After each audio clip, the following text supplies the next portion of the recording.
My 27th birthday was supposed to be simple. Just dinner with my parents, my younger brother, and maybe cake afterward. That's what my mom told me on the phone earlier that week. Nothing big, she said. Just family. I believed her. When I walked into their house that evening, though, something immediately felt off. The living room lights were bright. Too bright. Chairs were arranged in a strange semicircle, like some kind of meeting. My parents sat in the center, stiff and serious. My brother leaned against the wall with his arms crossed. My Aunt Linda was there too, someone I hadn't seen in almost a year. And then I noticed the envelopes in their hands. My stomach tightened. "Happy birthday," my dad said flatly. No hugs, no smiles. Just silence. Thanks, I said slowly. What's going on? Mom cleared her throat. Honey, we've been worried about you. That sentence hit me like a warning shot. Before I could respond, my aunt leaned forward. This is an intervention. An intervention. For a second, I actually laughed because I thought it was a joke. Maybe some weird family prank. No one laughed back. Dad opened his envelope and pulled out a piece of paper. We've all written letters, he said, about how your behavior has been affecting the people who love you. My brain struggled to catch up. My behavior? Mom nodded sadly. Your relationships. Your lifestyle. The way you've been pushing people away. That's when my brother finally spoke. You're toxic, Mia. The word hung in the air like poison. Toxic. I stared at him. You're kidding, I said. No, he replied. You sabotage every relationship you have. You fight with everyone. Friends don't stick around. Boyfriends leave. Co-workers complain. Each sentence felt like a slap. Then Dad started reading. Mia, your inability to take responsibility for your actions has damaged this family. I barely heard the rest. My own birthday had turned into a courtroom. And apparently, I was the defendant. One by one, they started reading their letters. Mom cried about how I was difficult. My aunt talked about how I create drama. My brother said I was selfish. No one asked my side. No one asked why things happened the way they did. They had already decided who I was. By the time they finished, the room felt suffocating. Dad folded his paper and looked at me like a judge delivering a sentence. We love you, he said. But things need to change. I sat there quietly. They expected tears, apologies, maybe a breakdown. Instead, I slowly reached into my bag and pulled out my phone. Okay, I said calmly. If we're being honest tonight. I set the phone on the coffee table. Then I guess it's my turn. What they didn't know was that the entire situation they were accusing me of, I had proof they were the ones behind it. And before the night ended, 6 relationships in that room were about to collapse. The room went quiet the second I said it. Dad frowned. Your turn for what? For honesty, I replied. My voice surprised even me. It was calm. Too calm for someone who had just been ambushed on their own birthday. Mom shifted in her seat. Mia, this isn't about attacking us. This is about helping you. I slid my phone across the coffee table. That's interesting, I said. Because everything you just accused me of started about 2 years ago. My brother rolled his eyes. Here we go. The victim's speech. I ignored him. Instead, I opened a folder on my phone and turned the screen toward them. You all keep saying my friends disappeared, I said. That my relationships failed because I'm toxic. I tapped the screen. So explain this. A screenshot filled the display. It was a message thread. My Aunt Linda's face went pale the second she saw her name at the top. Dad leaned forward. What is that? A conversation, I said. Between Aunt Linda and my ex-boyfriend Daniel. The room stiffened instantly. I watched their expressions carefully. Mum blinked in confusion. Why would Linda be messaging Daniel? Good question, I said quietly. I scrolled. More screenshots appeared. Linda's messages were crystal clear. Mia has serious anger issues. She didn't tell you. Just warning you. She ruined her last relationship the same way. You deserve someone more stable. Daniel's replies followed. Confused at first. Then distant. Then cold. 3 weeks after those messages. He broke up with me. I looked up slowly. Remember when you all said I scared him away? I asked. No one spoke. My brother shifted uncomfortably. That's just one conversation, I continued. Then I opened another thread. This time, Mom's name appeared.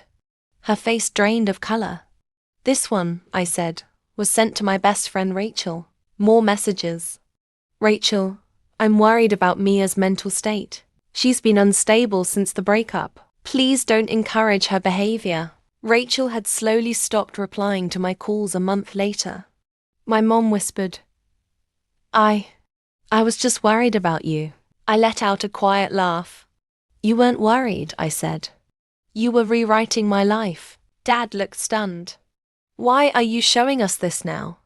I leaned back in my chair.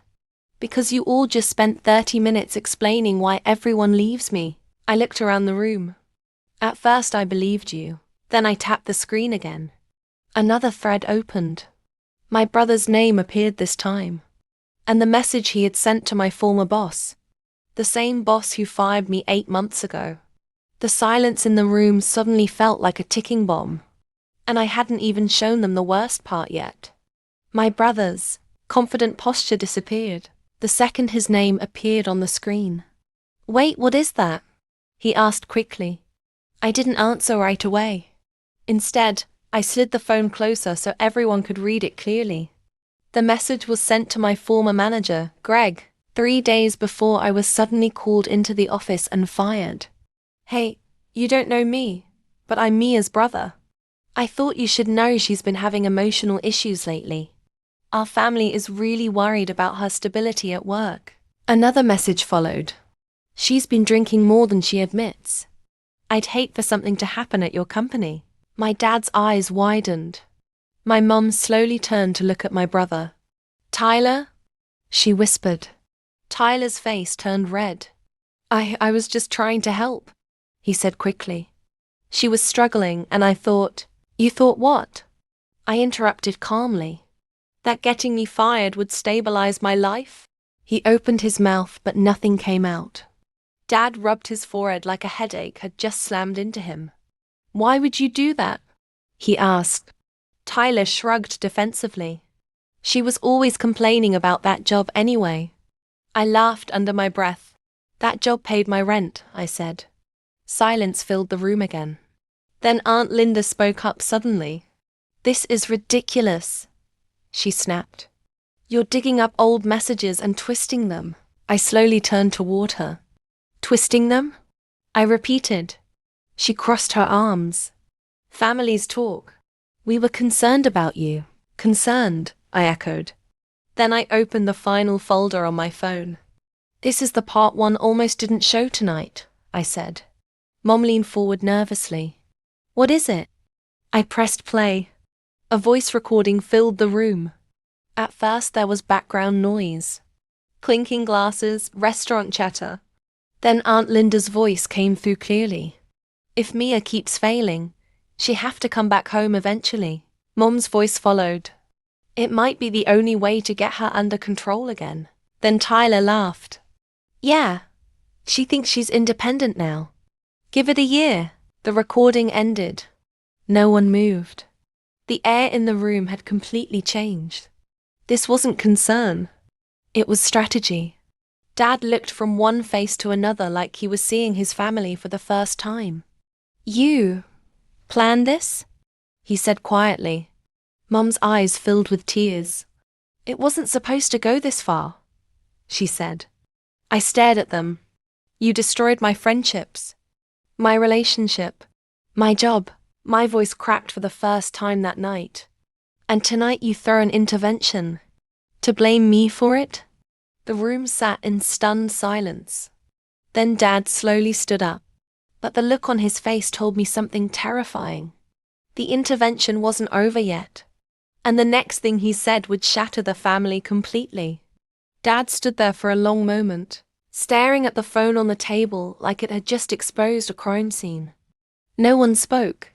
The ticking of the kitchen clock suddenly sounded, louder than anything else in the room. Finally, he turned to Mom. "Tell me that recording isn't real." Mom wiped her eyes, but she didn't answer.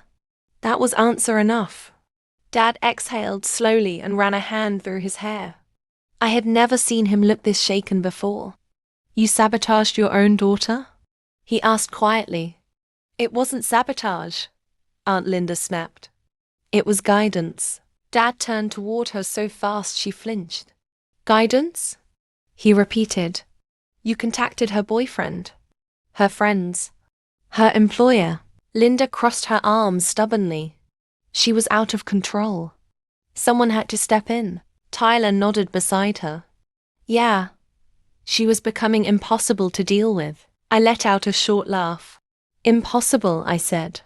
"Because I moved out. Because I didn't ask permission for every decision anymore."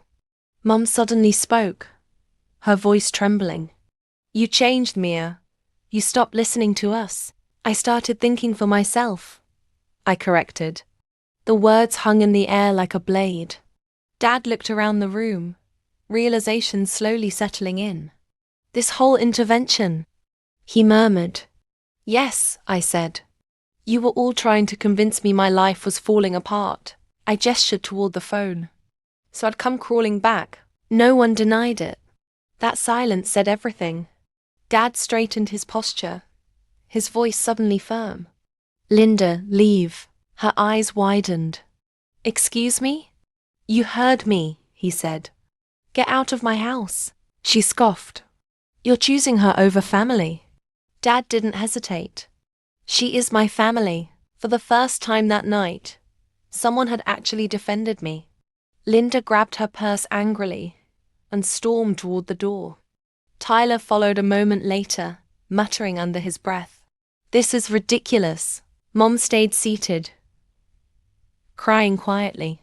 Dad looked at her with disappointment I had never seen before. "You helped ruin her life," he said. "I was trying to protect her," she whispered. "From what?" he asked. "Growing up?" The room fell silent again. I stood up slowly. My birthday cake was still sitting untouched on the kitchen counter. 27 candles. Completely meaningless now. I picked up my bag. "Mia," Dad said gently. But I shook my head. 6 relationships ended tonight, I said quietly. My aunt, my brother, my mother, the version of you I thought existed, and the family I believed I had. I paused at the door. Then I looked back at him. But at least now I know I wasn't crazy. Dad didn't try to stop me. And as I stepped outside into the cold night air, I realized something strange. They had planned an intervention to break me. Instead, they had just set me free.